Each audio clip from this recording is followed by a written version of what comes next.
because I fell asleep on the movie, as I usually do. This is why baby don't like watching movies with me. Oh, who said that? Who said that? It came from the inside of the house. Ooh. Duality here. Welcome to my review of Abigail.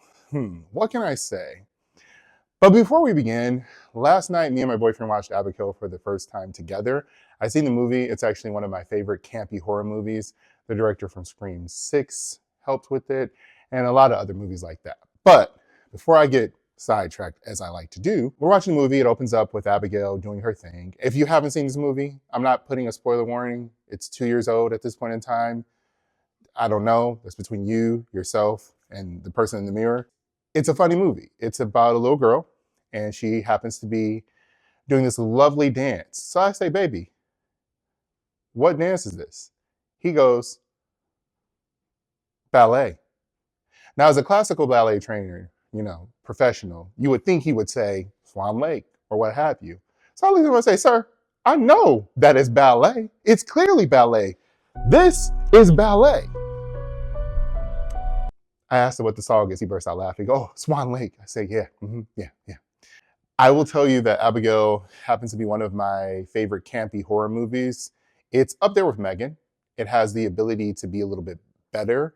Baby did find a lot of continuity errors and inconsistency with cameras and so on and so forth. Because he was an instructor, he finds it easy to find those types of things because he taught dance for a living. So he could literally hit this, that. Okay, this step was wrong, so on and so forth. So he did tell me, he was like, it was a good movie, but maybe if they had a higher budget, a few different things wouldn't have happened.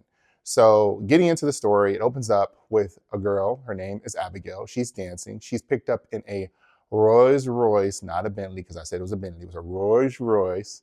All of a sudden, she gets to where she has to go. The driver gets her there, and she is kidnapped by these 6 people. Among the 6 people, there's a character I'm just going to name, like the most important ones. There's Joey, who is played by Melissa. Melissa from, Scream 6 and Scream 5. I really wish she would have been in Scream 7, but that didn't happen. And then there's this other guy named Frank. Catherine is in it. She played Cassie from Ant-Man Quantumanium. She's actually going to be in Ready or Not Part 2, something else I'm going to do a review on, so look out for that one. And I'm going to probably do a prequel review on that as well. So look out for Ready or Not Part 1. I'll do a review on that. But what I'm trying to get to is they are promised by Giancarlo, and I don't remember his name. Giancarlo, Giancarlo, he's a fine black man. He got old. He still looks good. He looks very good for his age.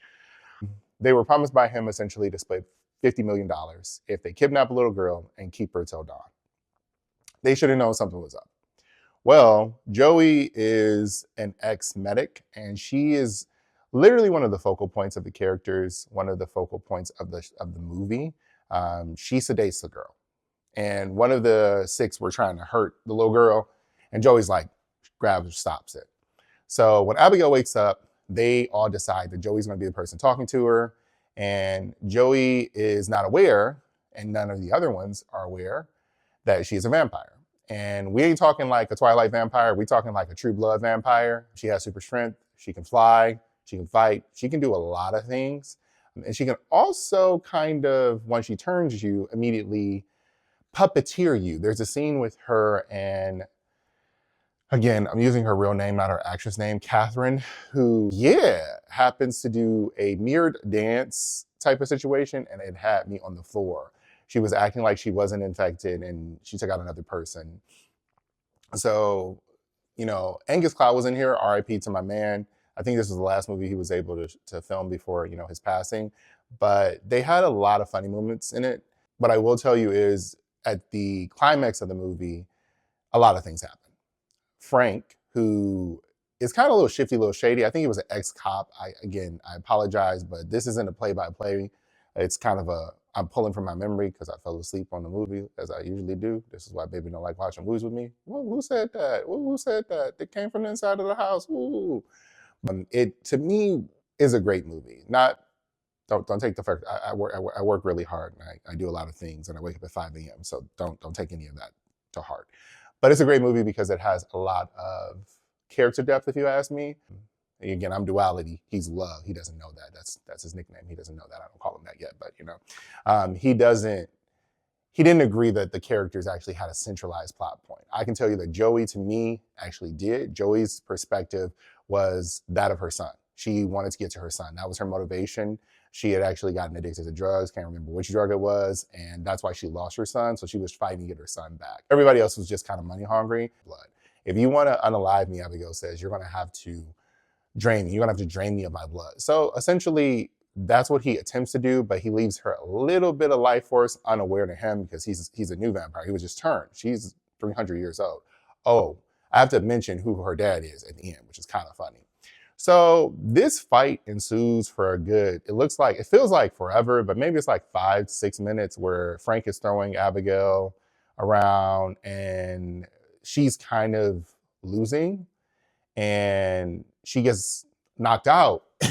And when I tell you that Frank, being Frank, did something that pissed me off. He essentially wanted to turn Joey, okay, now you're going to take out Abigail. So she acted like she was under his influence. Wasn't the case. Got right to him, got ready to actually hurt Abigail, and then bam, hurts Frank. That don't take him out. It takes a little bit of fighting, and they're going back and forth and so on and so forth. But Abigail gets into the point where she is essentially like, they put something in his mouth to kind of like stop him. I think it's like a steak to stop him from like trying to bite them. And then he literally had did something really messed up. He had like pushed Joey through like a fire poker to put her in place and then pulls her through said fire poker. I was just like, bro, how are you this dickish? Like, how are you this much of a douche to these women and this girl? But, you know, we're here. I digress. I will tell you that they end up unaliving him, which is kind of funny and great. But then Abigail's father comes. Who's Abigail's father? Dracula. He's been her father for forever. Abigail was turned when she was young. And again, this isn't like Twilight. This isn't like True Blood. Vampires still in this iteration of vampires do burst when I won't say burst, they burn from the sun. Now, I will tell you that the silver, there was a scene where the silver reflected the sun and then immediately the person like blew up. Pretty sure that was Giancarlo. Nope, it was Catherine. It happens. You know, she was taken out.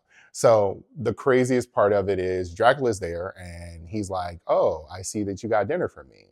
And Abigail gets in front of Joey because that's the last person surviving. She's like, no, she saved me, Dad. She's like, Dracula is pissed. He's angry. He's like, you don't talk to me like this. None of this, blah, blah, blah, blah, blah, yada, yada, yada.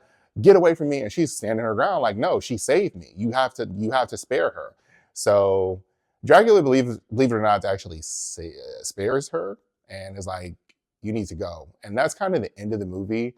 And that's how it ends. I don't know if we're going to get an Abigail 2 because I don't think that there would be a reason for an Abigail 2, but I will tell you that I enjoyed Abigail a lot and it was a great movie and it's something that I would recommend watching. If you have a little bit of time on your hands, if it pops up on Netflix, if it pops up on Hulu, Disney Plus, any of those streaming services, definitely check it out. It's worth a watch. Again, this has been Duality. You guys have a great day and remember, positive thoughts breed a positive reality. All right, peace.